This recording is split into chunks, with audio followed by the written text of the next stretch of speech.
പ്രധാനപ്പെട്ട ഒരു വാർത്ത വരികയാണ്. ബി.ജെ.പിയുമായി ഇടഞ്ഞ സന്ദീപ് വാര്യർ കോൺഗ്രസിലേക്ക് പോകുന്നു എന്നുള്ള ഏറ്റവും പ്രധാനപ്പെട്ട വാർത്തയാണ് ഈ നിമിഷത്തിൽ വരുന്നത്. അവസാനം കൈപിടിക്കാൻ സന്ദീപ് വാര്യർ തീരുമാനിച്ചിരിക്കുകയാണ്. കെ.പി.സി.സിയുടെ വാർത്താ സമ്മേളനം ഉടൻ ഉണ്ടാകും, പ്രഖ്യാപനം ഉണ്ടാകുമെന്ന് പ്രതീക്ഷിക്കുകയാണ്. സന്ദീപ് വാര്യർ കോൺഗ്രസിലേക്ക് പോകുന്നു എന്നുള്ള ഏറ്റവും പ്രധാനപ്പെട്ട വാർത്തയാണ് ഇപ്പോൾ പ്രേക്ഷകരുമായി പങ്കുവയ്ക്കുന്നത്. നേരത്തെ CPM-മായി ചർച്ച നടത്തിയെന്നുള്ള വാർത്തകളൊക്കെ ഉണ്ടായിരുന്നു. അത് അദ്ദേഹം നിഷേധിച്ചു എങ്കിലും ഇപ്പോൾ കോൺഗ്രസിലേക്ക് പോകുന്നു എന്നുള്ള കാര്യം സ്ഥിരീകരിക്കാനായി കെ.പി.സി.സിയുടെ വാർത്താ സമ്മേളനം ഉടൻ ഉണ്ടാകുമെന്ന് പ്രതീക്ഷിക്കുകയാണ്. ബി.ജെ.പിയുമായി ഇടഞ്ഞ സന്ദീപ് വാര്യർ കോൺഗ്രസിലേക്ക് എത്തുകയാണ്. അവസാനം കൈപിടിക്കാൻ സന്ദീപ് വാര്യർ തീരുമാനിച്ചിരിക്കുന്നു. ഇടക്കാലത്ത് സഖാവ് സന്ദീപ് വാര്യർ എന്ന് പറയേണ്ടി വരുമോ എന്ന് സംശയിച്ചിരുന്നു. അത്തരത്തിലുള്ള ചർച്ചകളൊക്കെ നടന്നിരുന്നു. അദ്ദേഹം നിഷേധിച്ചു എങ്കിലും പക്ഷേ ഇപ്പോൾ അവസാനം തീരുമാനിക്കുകയാണ്, കോൺഗ്രസിലേക്ക് പോകാൻ തീരുമാനിച്ചിരിക്കുന്നു. കെ.ആർ. സാജു വിവരങ്ങൾ നൽകാൻ ചേരുകയാണ്. സാജു, ഇതിപ്പോൾ ഒരു വൻ ട്വിസ്റ്റായി പോയോ?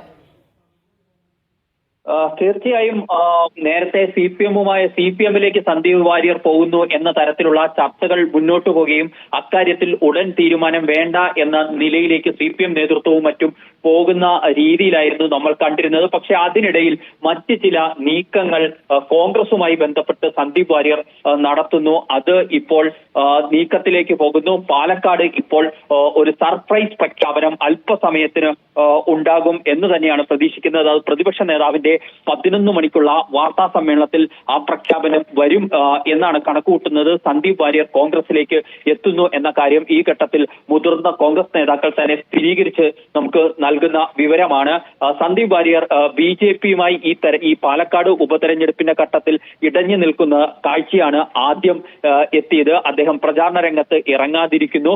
പിന്നീട് തനിക്ക് നേതൃത്വത്തിൽ നിന്നും ചില മനോവിഷമമുണ്ടാക്കുന്ന കാര്യങ്ങൾ ഉണ്ടായി എന്നതടക്കമുള്ള പ്രഖ്യാപനങ്ങൾ അല്ലെങ്കിൽ അത്തരം തുറന്നു പറച്ചിലുകൾ സന്ദീപ് വാര്യർ നടത്തുന്നതായിരുന്നു നമ്മൾ കണ്ടത്. തുടർന്ന് അതേ ചുറ്റിപ്പറ്റി ഈ പാലക്കാട് ഉപതെരഞ്ഞെടുപ്പിന്റെ ഈ ഘട്ടത്തിൽ കുറെ ദിവസം രാഷ്ട്രീയ കോലാഹലങ്ങൾ മുന്നോട്ട് പോയി. സന്ദീപ് വാര്യർ CPM-ലേക്ക് പോകും എന്ന തരത്തിലുള്ള ചർച്ചകൾ ഉയർന്നു വന്നു.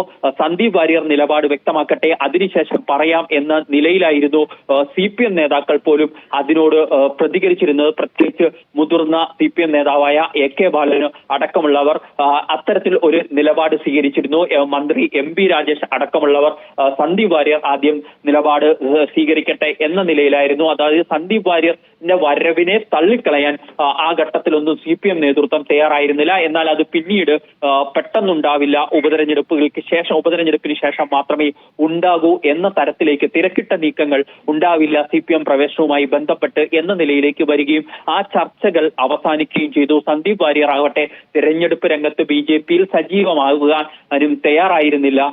അവിടെയാണ് ചില രാഷ്ട്രീയ നീക്കങ്ങൾ കോൺഗ്രസ് നേതൃത്വം നടത്തിയിരിക്കുന്നത് എന്ന് വേണം നമ്മൾ കരുതാൻ. അതിന്റെ ഒരു സമാപ്തിയിലേക്ക് എത്തുന്നു. അല്പസമയത്തിനകം തന്നെ പ്രതിപക്ഷ നേതാവിന്റെ വാർത്താ സമ്മേളനമുണ്ട് പാലക്കാട്. ആ വാർത്താ സമ്മേളനത്തിൽ ഇത് സംബന്ധിച്ച ഔദ്യോഗിക സ്ഥിരീകരണം നൽകും. പക്ഷേ കോൺഗ്രസിന്റെ മുതിർന്ന നേതാക്കളുമായി സംസാരിക്കുമ്പോൾ പാലക്കാട് ഒരു സർപ്രൈസ് പ്രഖ്യാപനം ഉണ്ടാകും എന്ന കാര്യം ഉറപ്പിച്ചു പറയുന്നു. അത് സന്ദീപ് വാര്യർ കോൺഗ്രസിലേക്ക് ആണ് എന്നാണ് നമുക്ക് ഈ ഘട്ടത്തിൽ മനസ്സിലാക്കാൻ കഴിയുന്നത്. അങ്ങനെയാണെങ്കിൽ ചുരുങ്ങിയ സമയത്തിനുള്ളിൽ ആ വാർത്താ സമ്മേളനം പ്രതീക്ഷിക്കുകയാണ്.